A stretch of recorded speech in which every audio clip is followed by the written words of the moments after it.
My name is Shelley Hill, and I'm a volunteer here at My Cup of Tea. I've been volunteering for about 3 years now, and these are now my friends. And today we're gathered to discuss Martin Luther King's life, his legacy, and what that meant to us. Okay, as a child, I remember the assassination of Dr. Martin Luther King Jr. We was outside playing, me and my sisters and brothers. National Guards come through. Everybody get in the house. Everybody get in the house. Didn't know what was going on. So the family that we gathered around the TV with the rabbit ears, of course, it actually with the rabbit ears box TV, and they was talking about Dr. Martin Luther King had got assassinated. And it was such a sense of sadness in the house, and I knew he had to be of personal importance. In other words, like a hero, and still is today in my heart. Right. My name is Rosalyn Willis. I'm here at My Cup of Tea. I remember as a kid, my grandmother would have two pictures hanging up. It would be Jesus and Martin Luther King. I remember him as when I was going to school. I know my grandmother would sit us down and we would go around the TV and say, listen to him, you guys, listen to him. So as a kid, I remember his speech as, I'm on the mountaintop. I dreamed that little white kids and little black kids would get together one day and play. And, you know, I have always looked to him as a hero. So that's how I feel about Martin Luther King today. I love Martin Luther King. I wish we had more black men like Martin Luther King. I really do. That stand up. She always sat me down all the time. I used to stay out with her all the time. I used to come to Memphis. I was from the country, and when I came to Memphis, she always sit me down and talk about Martin Luther King, about what he did, how he did it. And my mama moved down here. I think I was 4 years old. Martin Luther King had died, but my mama moved down here, and Martin Luther King was talking about doing something for sanitation people. My mama was a sanitation worker. So he helped her in order for her to work. Right. Tell me, since Martin Luther King's death, do you believe some of the issues that he championed have been adequately addressed today? So No. So give us an example of what has not changed. I mean, we still have racism. You know, we still. I can judge by the way I look sometimes. You know, especially growing up in a white church. You know, that I would get teased. Rise, you going to a white church. I'm like, the church is not white. It's just where I grew up at. You know, like I remember one time I was getting teased and I cried. I went to my grandmother and she said, "Why are you crying?" I said, "Because everybody's teasing me about going to this white church." She sat me down one day. She said, "Let me sing this song to you." And she said, "God loves the little children, all the little children of the world, black, white, red, yellow." You know, and that touched me. I still get teased right today. And I've been at this church 40-some years, you know. So I don't think the issue has changed. I still think that we're still fighting for what Martin Luther King said. I have a dream to get on the mountaintop with all the kids and we would get along together. But we still, to me, we still fighting what he says. Look at the sanitary workers. But I don't think nobody could fix racism. I think that begins with you. I don't think no leader can fix that. You know, that's my opinion. I don't think nobody can fix it. No leaders. It's all your teachings and your upbringing, your morals. Yeah, your upbringing. Right, because love don't have no color. That's right. You know? It don't have no color. Racism do. Yeah, and see, like you can see two kids playing. You know, they'll go out there just play, and it's the mom and dads that pulls them away.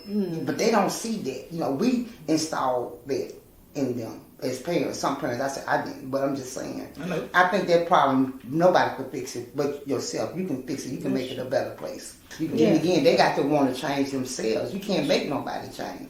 But if you have people out here that leading examples, you know, to give them that positive role model and somebody that's not scared of them. Because a lot of times people halfway scared of people to talk to them because of, for instance now, the gun law. Everybody walking around with guns on their side. You know, it was a time on their sides, not everybody. So to me, that law went into effect. To me, that was a step backwards, not only for black people, but everybody. You're going a step backwards now. Because you said you got a freedom to carry this gun. You got people can't handle that power to carry guns. So as Dr. Martin Luther King be living today, that would be, no. That's not what we standing for. That's not what we fighting for. Yeah. And I'm not racist. I'm so glad I'm not racist. I love everybody. You know, because that's, like you said, that's my upbringing. Yeah. You know? And another thing what y'all was saying over here, now me, myself, now when I was growing up, I stayed in the country. We didn't think about no white folks and black folks all together. We had white folks standing. We played with white peoples. It wasn't no judgment against who we playing with. Nothing. Mama didn't pull us in the house because we playing with them. Yeah. She didn't talk about no. They didn't talk about us. We all had fun together. We all played together. They mom and dad, they liked us and everything like that. I had better night at them. White person house.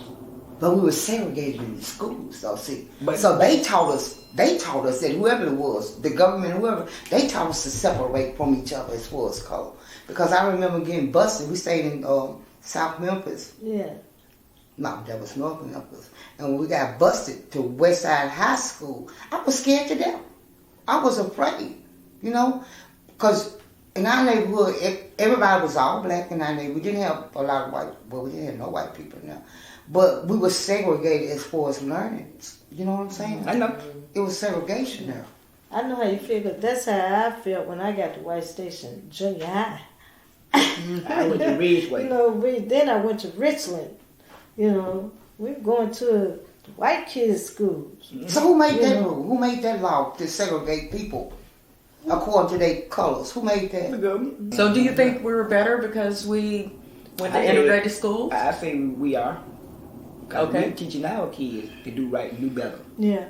They need to turn it around and do what we went through, but what our parents went through. So our parents taught us to be better than what we was, what they was. So we got to teach our generation right now better than what we were when we came up. Because people lost their lives for a better education. That's true. Some folks have. I mean, I'm going to tell you a story. My granddaughter came to me, Erin came to me and said, "Grandmama, this white girl told me I can't be your friend." She said, "Why?" She said, "'Cause you're black." So my granddaughter said, "Well, what? If I can't be your friend, then what are you going to do about your teacher? Because your teacher is black.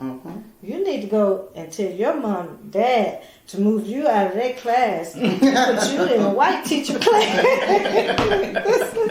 I love how children think. Yeah, they do. So I said, "What do you do?" She said, "Well, Grandma, I told her, well, I just told her, well, if you can't be my friend, that's okay. I got more white friends, and I have Chinese friends, and I got, Indian friends and stuff like that." I said, "Well, you told her right." Shit, that was a so great I still response. think it goes on, but like you said, an upbringing. We got to teach them though. Okay. The right. Well, I think we really had a really good discussion. I guess the final question of the day would be, so what should we be doing to celebrate or to honor the life of Dr. Martin Luther King? Well, most people get together. Some people just walk around the neighborhood and talk to people and saying about how you are now. Some people, whoever, some people. I talk to my grandkids. I don't walk around anybody else. I had to put my grandkids straight, my family straight before I get to talk to anybody out there. So what do you think the biggest message are? What are the messaging? What's the messaging? The get along with who and whatever, what person and whatever. Treat them right like you want to be treated. In my how you say that word? come up. Community? Yeah. In your community, okay. I think it'll be a community service day. You know, when you go out and help clean up the neighborhoods and see what the needs are and stay focused and don't do it just for one day. You know what I'm saying? Just not for one day. That ain't gonna happen. You know, as far as this day. But the For question community was, what do you service. think? I know. Yeah. Yeah, That's not community right. service. You know, and somebody to follow up. Somebody got to take charge. You can't put everything on One person. one person. It's everybody. Take a village. You know. Yeah. It's community work. Community institution. I think Service. we all should come together. Mm-hmm. Like the churches, the community. I think we should all come together as one.